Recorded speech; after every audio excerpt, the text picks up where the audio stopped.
All right, welcome back in here. The early line on the SportsGrid Network. Joe Raineri alongside Mark Zinno. And in addition to the Cotton Bowl here tonight, deciding who is going to be the team to play for a national championship against the Notre Dame Fighting Irish, Ohio State, Texas here tonight. Let's not forget, starting tomorrow, Wildcard weekend, the NFL up and off and running for a little postseason action. And it all kicks off, Zin, tomorrow at 4:30 as the LA Chargers getting ready to travel to Houston to take on the Texans. And it has been all Charger love as far as I see here, as they are looking at 42.5 as a total. It opened up at 44. So the under money coming in here, which I agree with. I think both of these teams have been great to the under. I think both defenses, once again,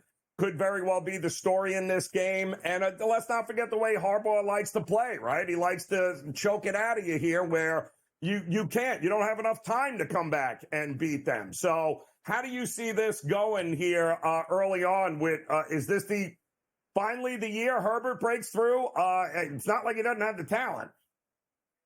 Well, and now he's finally got the coach, right?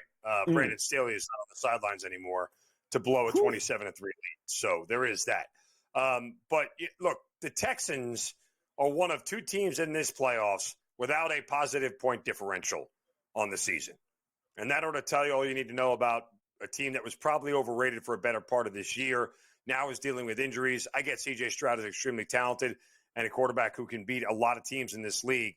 But every time this year the Texans have had to step up in class, they've come up short. And in reality, go look at this Texas team and how they got to 10-7 and the number of close calls that they had. You ready for this?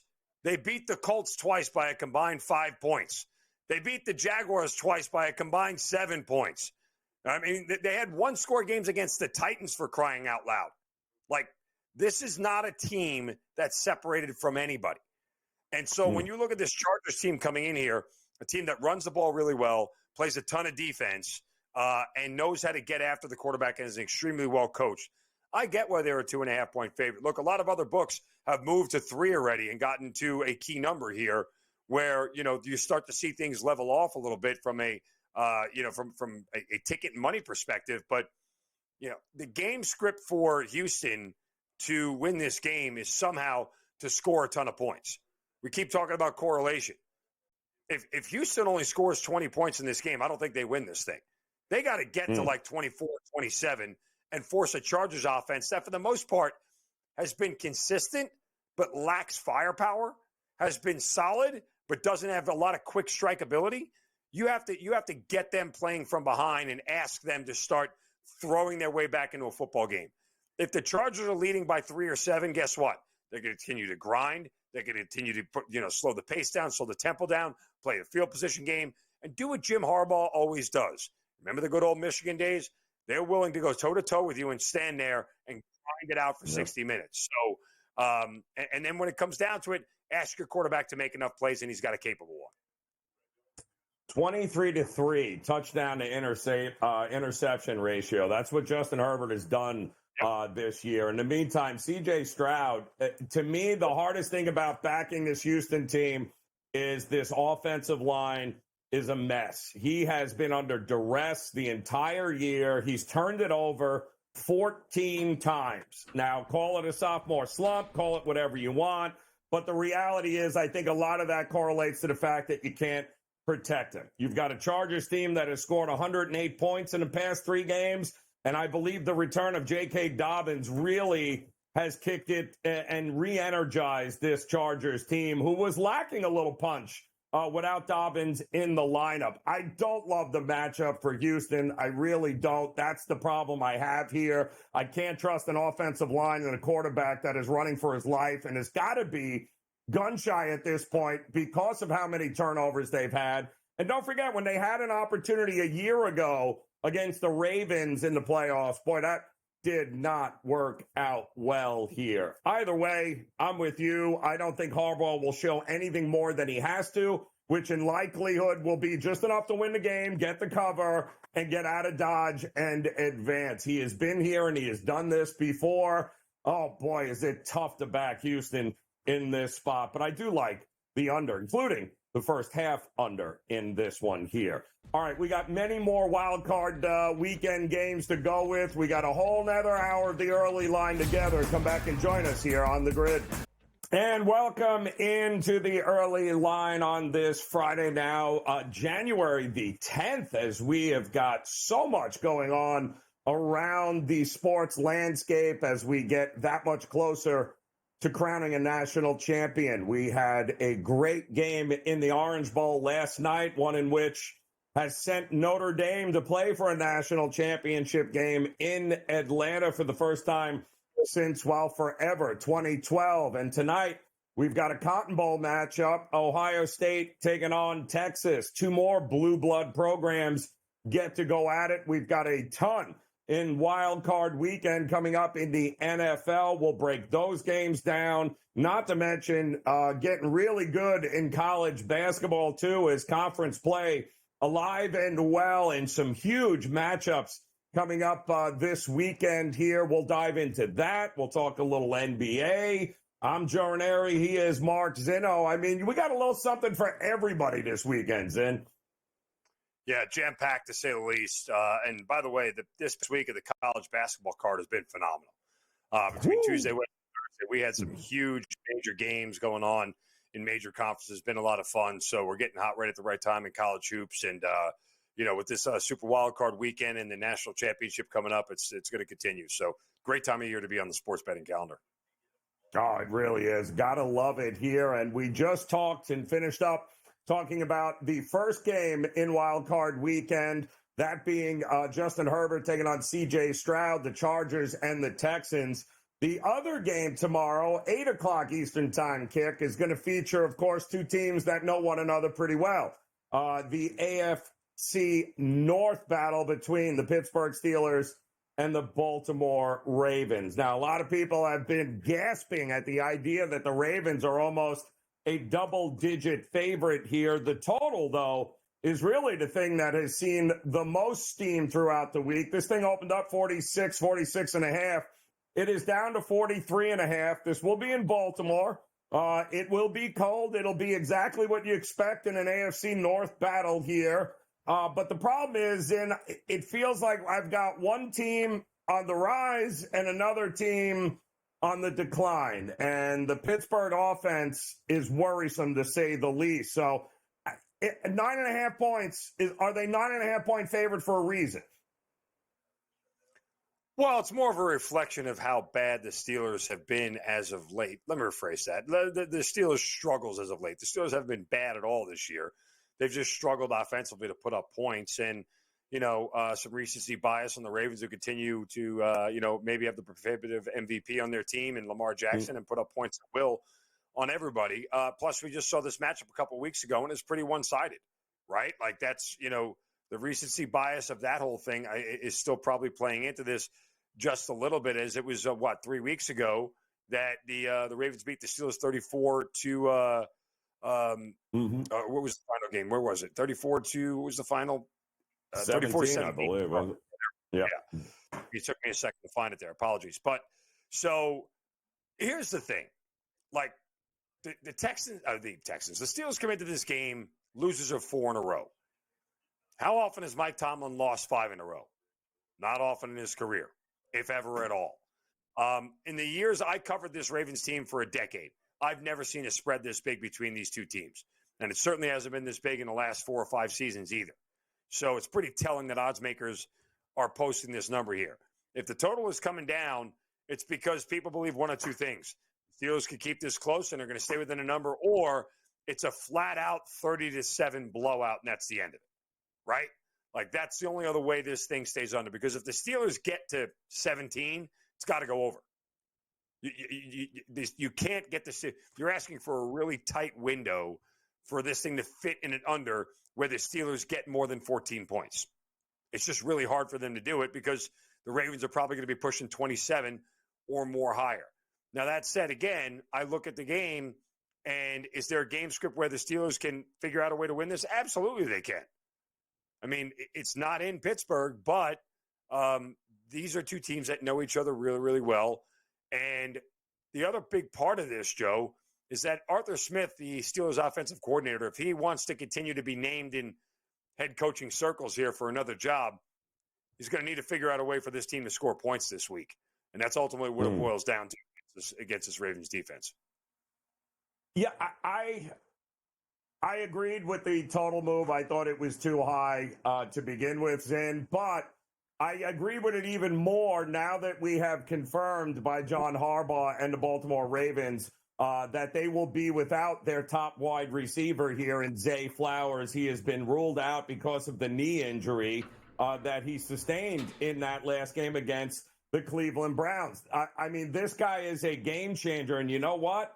He is a big reason, maybe the one reason why they were able for the first time to drop that many points on a Pittsburgh Steeler defense. He absolutely torched them. We're talking about 5 catches, over 100 yards, 8 targets in that game. Him and Mark Andrews have become the go-to guys for Lamar Jackson here. And if it wasn't for him, he absolutely smoked that young secondary of the Steelers. Without him, I don't see how they stretch the field. You're not stretching the field with Bateman. You're not stretching the field with Mark Andrews. This feels like it's going to be a lot closer to what we've got. By the way, these teams have played 9 times since 2020, December of 2020. The under is 8-1, and no winning team has scored more than 20 points in any of those games. The only time they went over is in that last game where they scored 34 to your points in. And guess what? The guy that was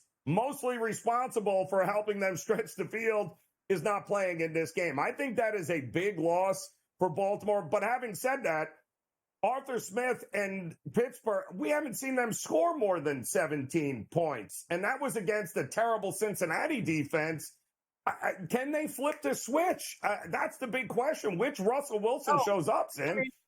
No, they're not going to flip the switch offensively. What they're going to do is their defense is going to rule the day and flip it on the Ravens and prevent them from getting to 20, right? Like there was a stretch in this series where neither team scored 20 for 3. I think it was 4 straight seasons in the matchups. Every game was under 20. I think once the Steelers got to 20, and it was a 2019 final. But for 4 straight years, everything was under 40 total points in every game. Yep. So that's the way the Steelers win this. The Steelers aren't going to come out and score 37. That's not happening, right? Nope. But the way that they win this game is they stop the Ravens from scoring 23 or more. That's the way they win this game. So they've got to hold the Ravens to 20 points if they want to win this thing or less, and that's the only game script that works for them. But you're not going out on the Ravens and dumping 35 on them. That's not happening. No. And again, without Zay Flowers, without somebody to be able to open everything up for everyone else, I think it's going to be a lot more of the Derrick Henry, Lamar Jackson, Mark Andrews, move the chains, time of possession.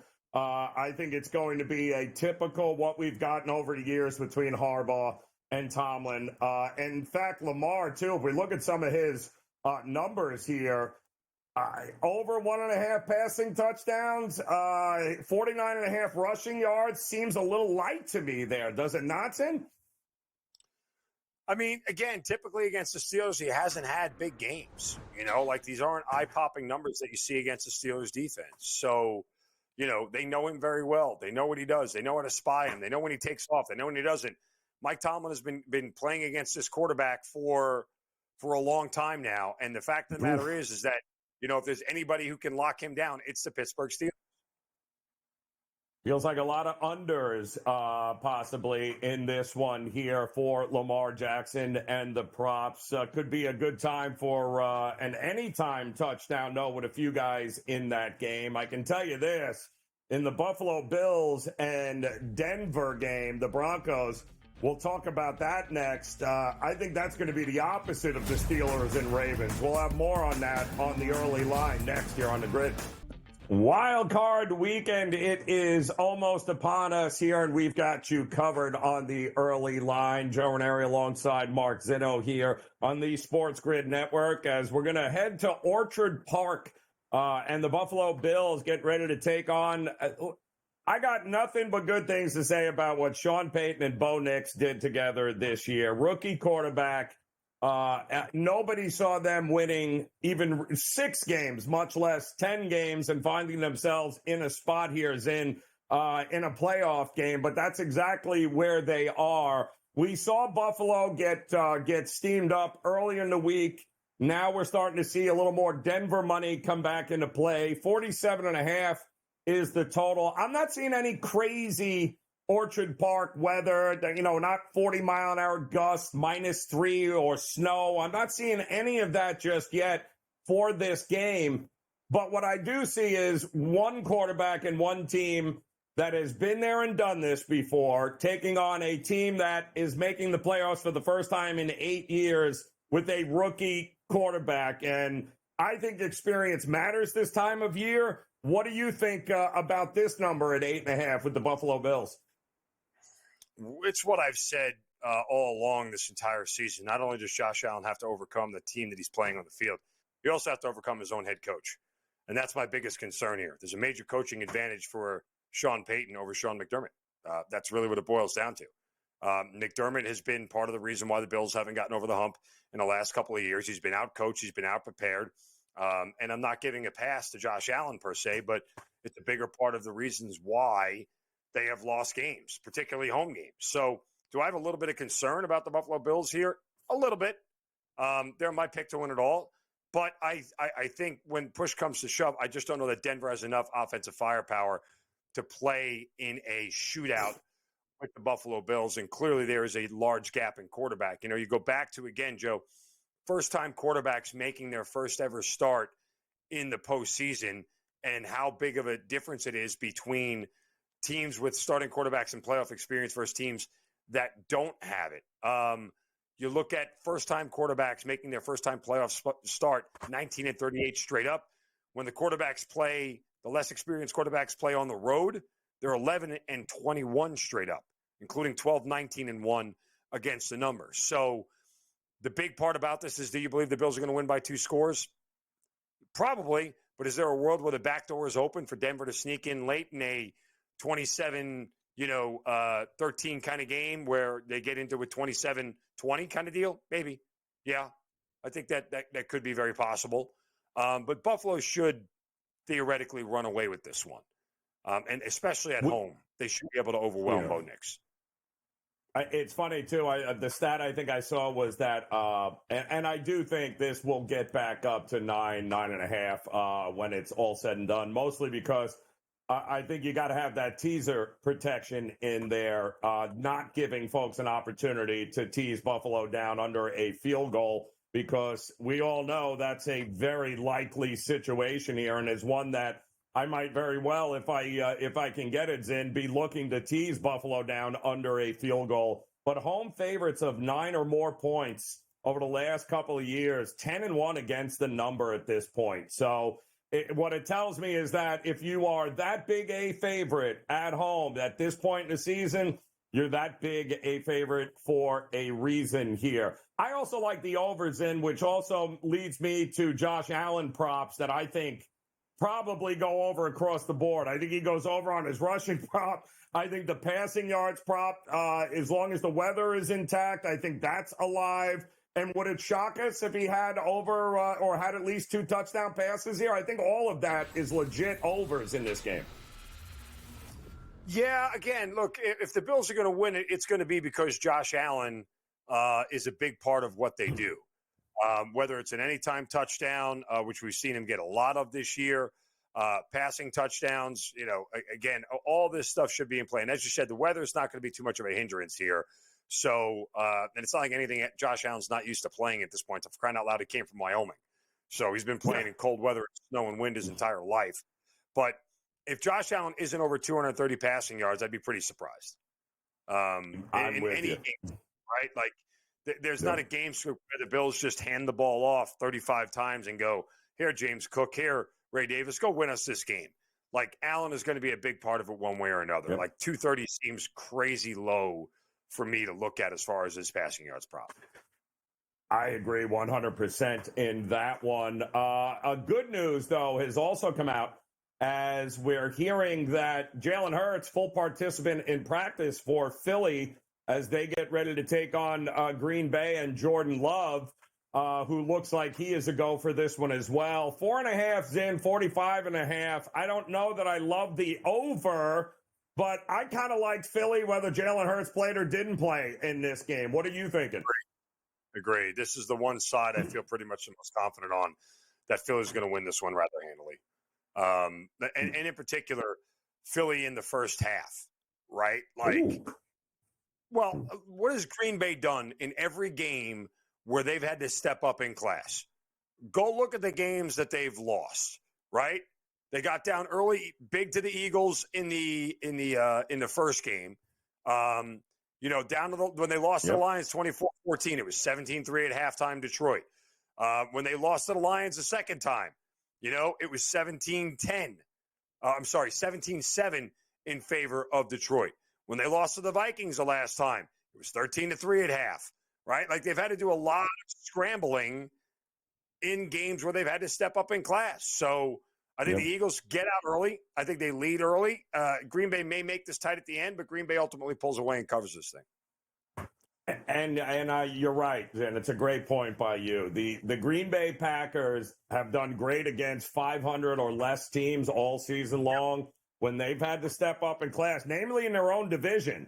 It has not worked out well, and they have been they've kind of taken a beating here. I like the first half under as well there. I thought that wasn't a bad look, as I'm expecting Vic Fangio's defense as well as Green Bay, because I don't know what we're going to get from a Jalen Hurts early in this game.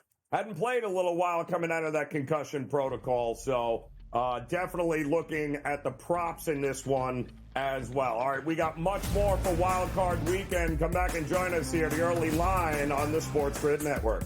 All right, welcome back in here, the early line, as we get ready for Wildcard Weekend in the NFL. And we've got some crazy lines across the board, some head-scratching lines across the board in some of these games, which would lead you to believe that maybe we're going to get a lot of blowouts this weekend. Joe Raineri alongside Mark Zinno here. I want to go back, Zin, to that Green Bay and Philadelphia game, because I do think the props between the two quarterbacks are interesting with Jordan Love and Jalen Hurts here. I think Jordan Love, that number of 220.5 passing yards is interesting because LaFleur has shown over the last couple of weeks his insistence on running the ball, whether it's successful or not. Like, he wants Josh Jacobs in the games, and he wants him in early. And then if he's trailing at the half, then it looks like he lets Jordan Love, start throwing the ball all over the place here. There is no Watson, and I think that's a big absence for Green Bay here, because I don't know. He's their big play threat, right? Without him, can you get into a shootout with Philadelphia with those wide receivers? I don't know that I'd want to. It feels like it's going to be much more run heavy. Feels like we should be fading Jordan Love in this spot, no?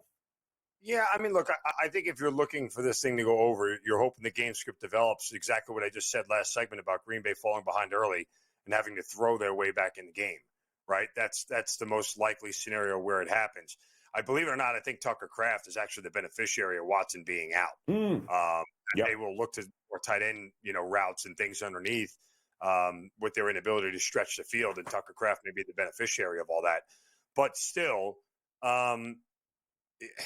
is there a game script where Green Bay can win this with Jordan Love staying under 220 passing yards? My first inclination is say not without a lot of Philadelphia turnovers.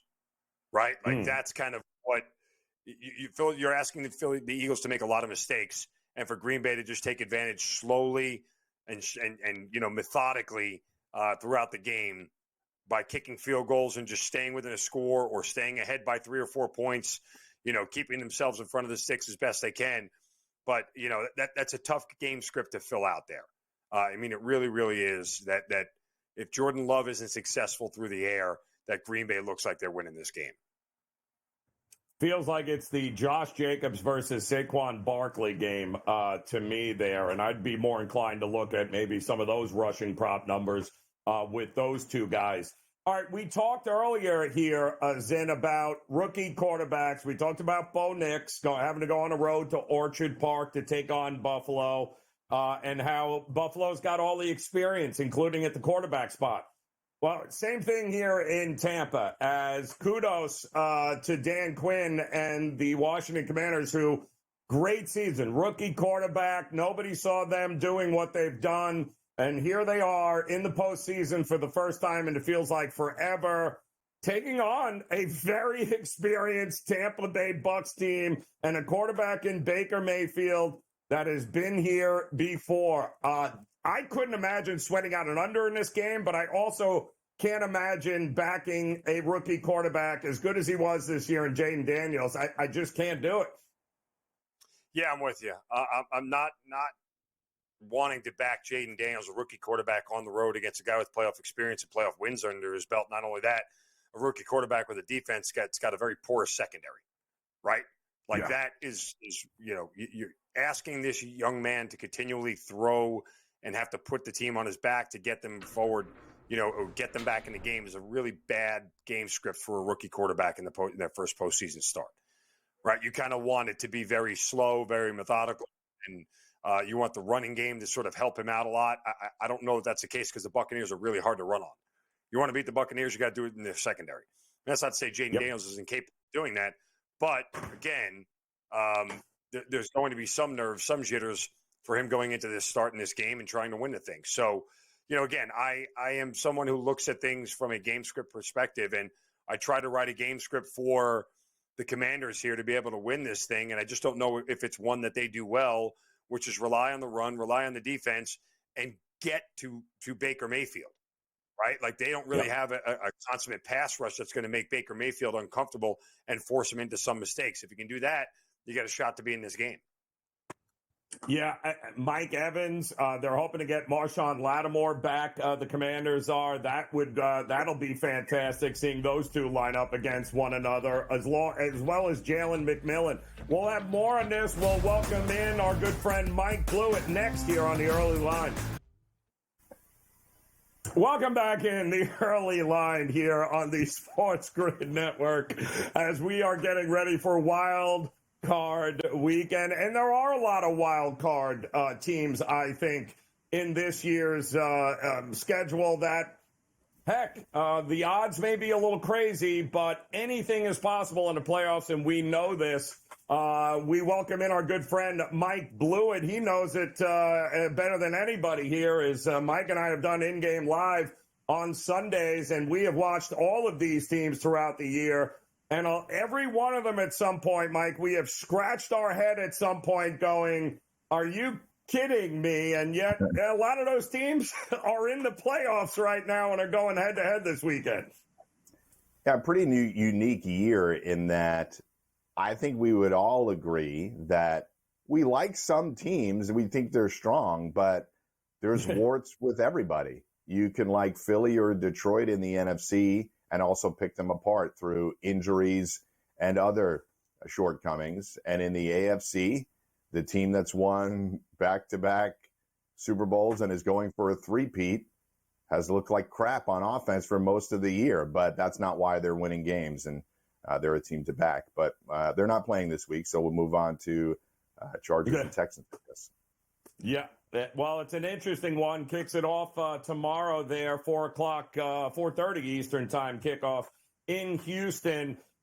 Listen, I don't know if Houston all of a sudden can figure out the offensive line issues and protect Stroud. I have a feeling, Mike, that if they can't, we're going to get much of the same from this Houston team against the better competition, which is not a great look, especially in the second half, but it's holding strong. 2.5, 3 is what the Chargers are as a road favorite. Are you buying them?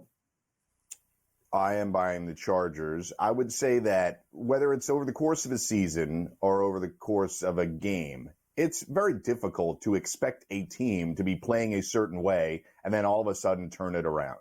It does happen. It shouldn't surprise us that much, and especially in a league like the NFL and with a team as talented as the Texans, that could happen. But Zinno brought up something earlier that I think is really important for this week's games. There are a couple of situations where you look at the coaching matchup and you're like, I think this one team has a big advantage. Now, Zinno was referencing Sean Payton versus Sean McDermott, but I have a lot of respect for DeMeco Ryans, but is he Jim Harbaugh, who engineered a really impressive turnaround for the Chargers? Not that they won 15 games, but everybody is watching the Chargers knowing that they're more dangerous this year than they were under Brandon Staley or any of the previous coaches. It's just in 1 year. And they've protected Justin Herbert in a very interesting way, utilizing the running game and that offensive line and J.K. Dobbins, which is really the first way I would go, is that J.K. Dobbins over 59.5 rushing yards and over 14.5 rushing attempts, I think is a way to go. I think they're going to control the clock and not let C.J. Stroud make spectacular plays like he did in last postseason. And to that point, I think Jim Harbaugh, when you talk about the game script that he's going to develop, the one thing that he's done is secure the football. You're not going to beat the Chargers because they beat themselves. You're actually going to have to go out there and do it. And I don't know that DeMeco Ryans and his staff have a game plan to be able to do that, especially when they control the clock so much, Mike. Yeah, I mean, Danielle Hunter has a sack in each of his last 4 postseason games. He's going for 5 in a row. He can create some pressure. Obviously, Will Anderson, who has been banged up at points during this year, can provide that. But this offensive line, this is not a soft landing offensive line. You're going to have to get after it, and they have first-round picks all over that offensive line that play that way. They're not first-round in name only. Slater and Johnson and Alt are all legitimate Pro Bowl level offensive linemen. So let's move on, Mike, to a team that you're very familiar with in the Pittsburgh Steelers as they get ready to take on the Baltimore Ravens. How shocked are you that this is almost a double-digit spread for the Ravens here, who won't have Zay Flowers? But boy, oh boy, that is a big number. Is it warranted in your eyes? It's warranted when you look at the last month, for sure. Obviously, the history of these teams, the Steelers have won 8 of the last 10, and there's a lot of low-scoring games involved. But I think most people are looking at that game from just a couple of weeks ago and thinking, how could it be any different? I think the loss of Zay Flowers and the Steelers' inability to have any kind of punch in their offense, and this is not just a George Pickens thing. Joe, you and I talked about this. There are multiple issues here with this offense. Russ is the king of the throwaway pass now. If he doesn't find something he likes, he chucks it. He's not running really with any kind of regularity now.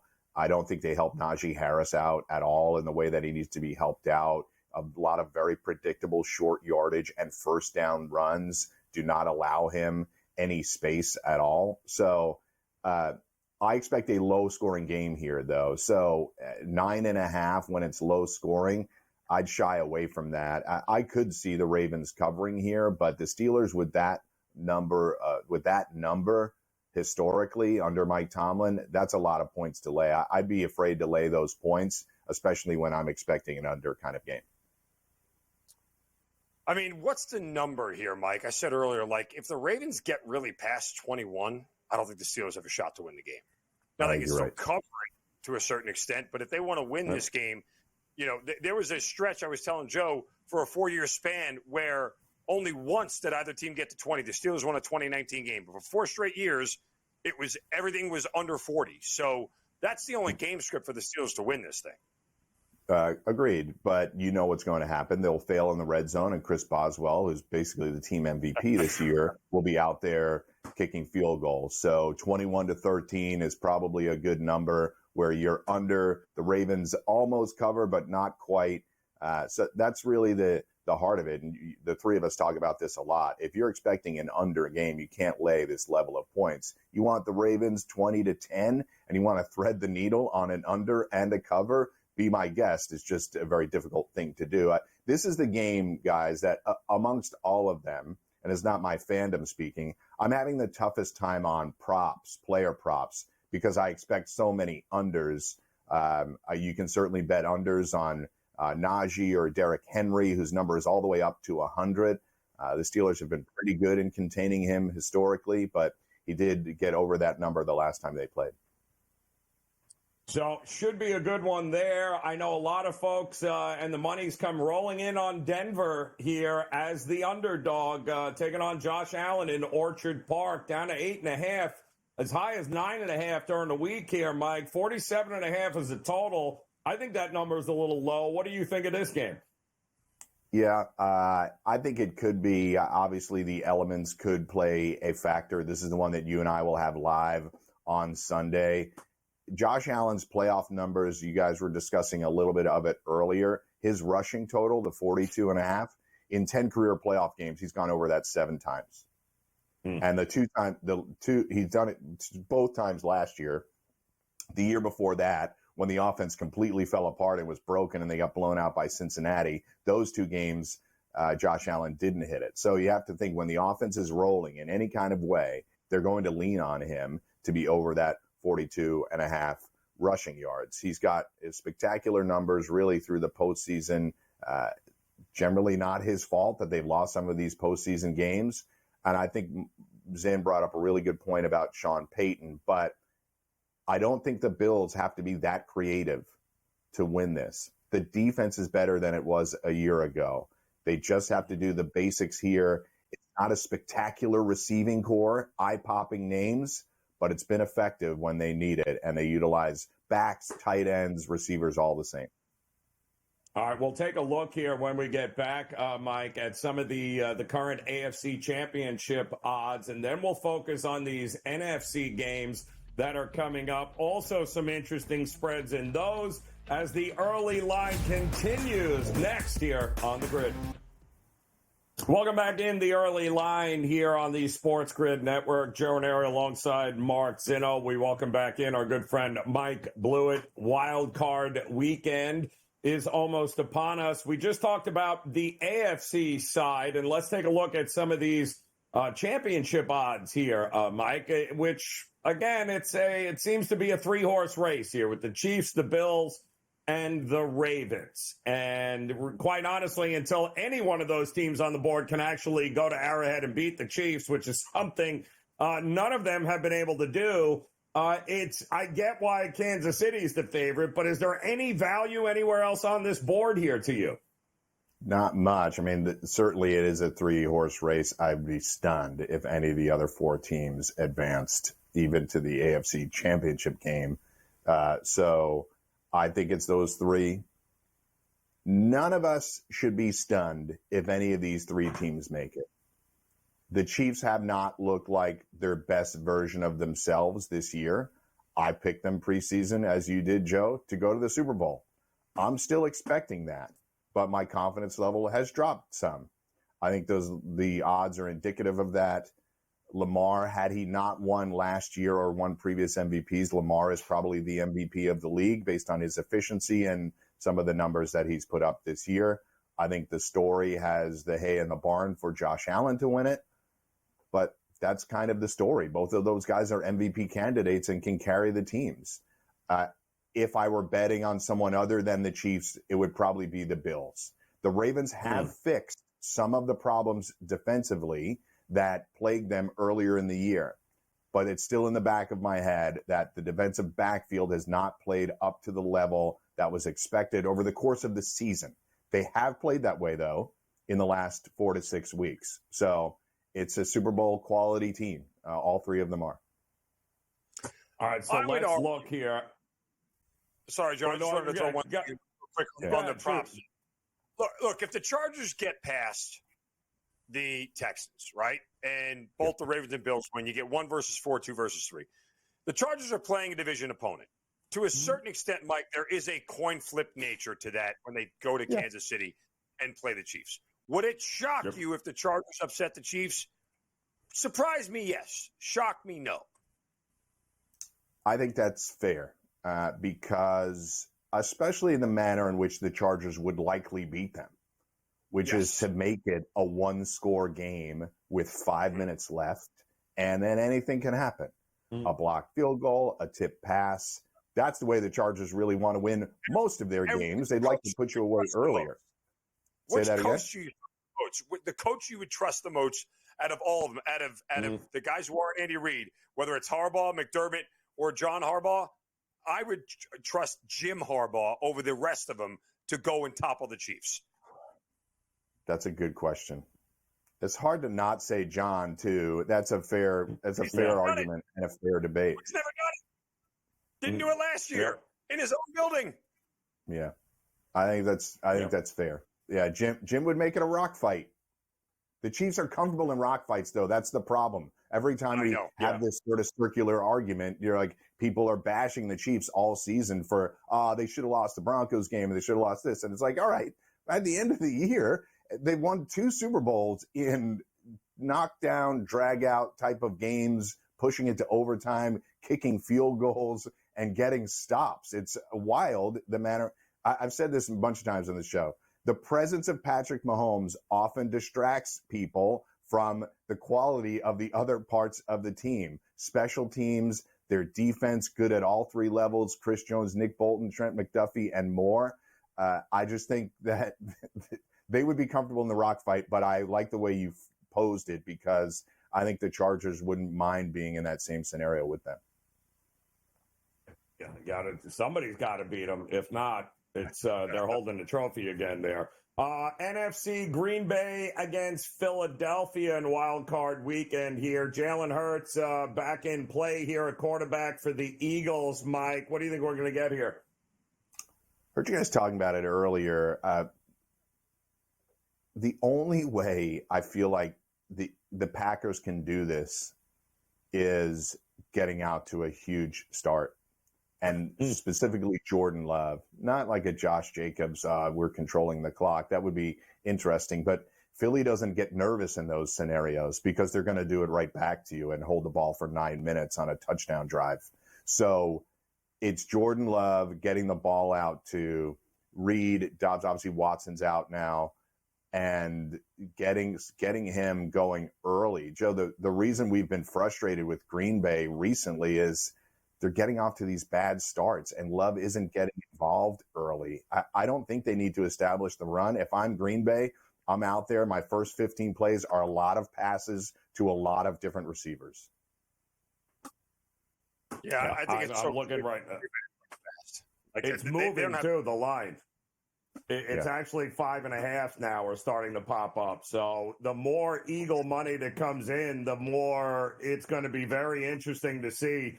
Can Green Bay, can they win a game the Eagle way? I think is the big point, Zin. Can they grind out a win against the team that can grind it out, Zinno? I don't know.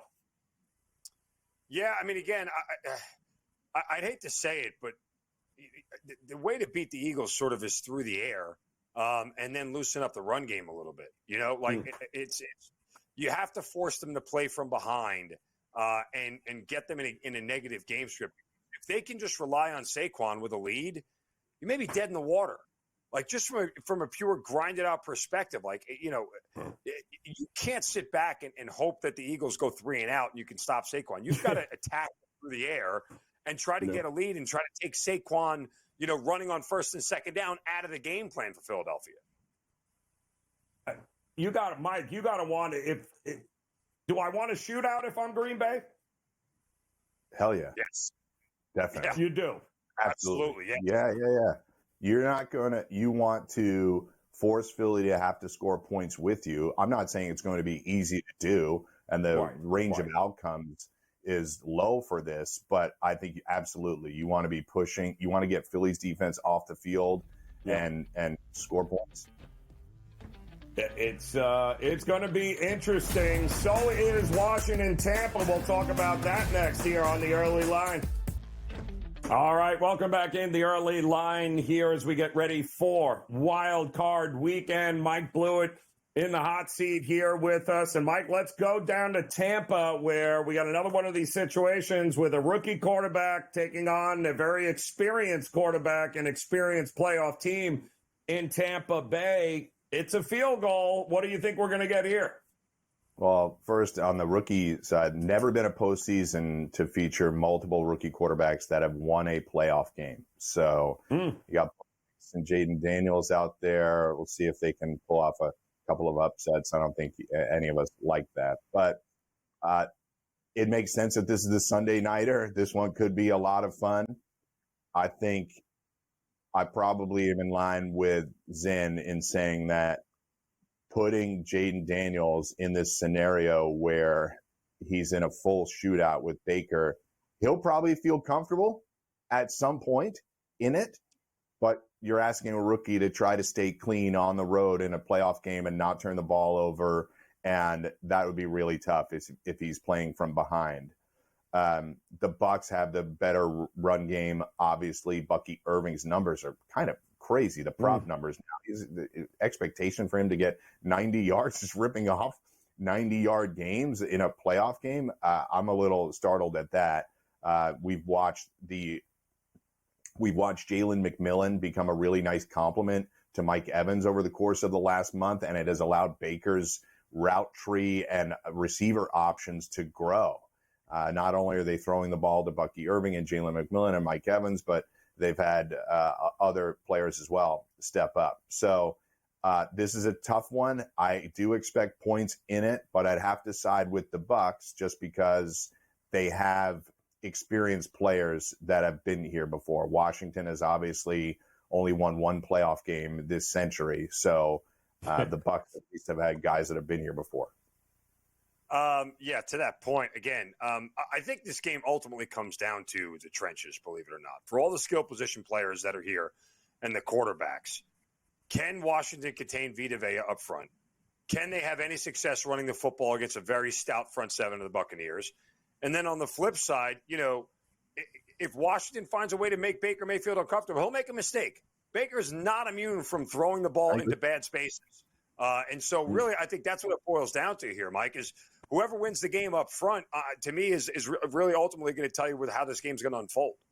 Yeah, and I think some props that you want to look at are not necessarily yardage props, but explosive play props. So longest pass, longest reception, longest rush. I think some things like that are more likely to hit than maybe your standard yardage. Everybody's sweating the Mike Evans yardage prop last week, but I could see a 30-yard pass being completed to Evans or McMillan. And on the flip side, to Terry McLaurin, I think Terry McLaurin is in line for a pretty good game, especially if even as you just laid it out, Zin, we may be in a situation where they're having to throw to get back into it to stay level with Baker. So, Mike, Monday night, and in response, of course, to the wildfires that are going on in the Los Angeles area, the NFL has stepped in, moved this Vikings-Rams game to Glendale, where the home of the Arizona Cardinals. We're starting to see a little more Minnesota money come in, total still hovering around the same. I don't know that going from one indoor stadium to the next indoor stadium is a big difference, but what do you think in this one? Yeah, I don't think it's much of an impact at all. The Rams aren't known to have much of a fan base, and if the Vikings fans were going to go to L.A., they'll probably end up in Arizona. Obviously, my thoughts go out to everybody that's suffering in L.A., and let's do everything we can to help out that community. But I feel like there's a lot of Rams support, Joe. I'm going to stick to my guns on the Vikings. I talked a lot about them last week. I think there's an expectation that the Rams are going to come in here and make Sam Darnold's life miserable like the Lions did. And that is the way that they will win this game, if they can do that. But I'm going to stick with the Vikings over the course of the season. I think they've been the better team. I expect a really fun game in this one, but I'll stick with the Vikings getting the win. Oof, yeah, my goodness. Kind of with you. I'm kind of with you. Yeah. As much as Sam Darnold making his first ever playoff start doesn't feel like rookie making a playoff start, if that makes sense.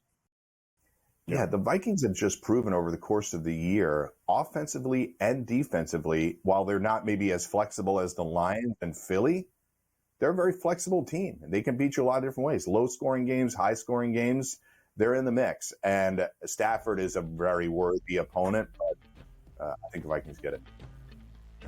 Wild card weekend, it's almost here. Mike Blewitt, we appreciate the time as always. The early line continues here on the grid.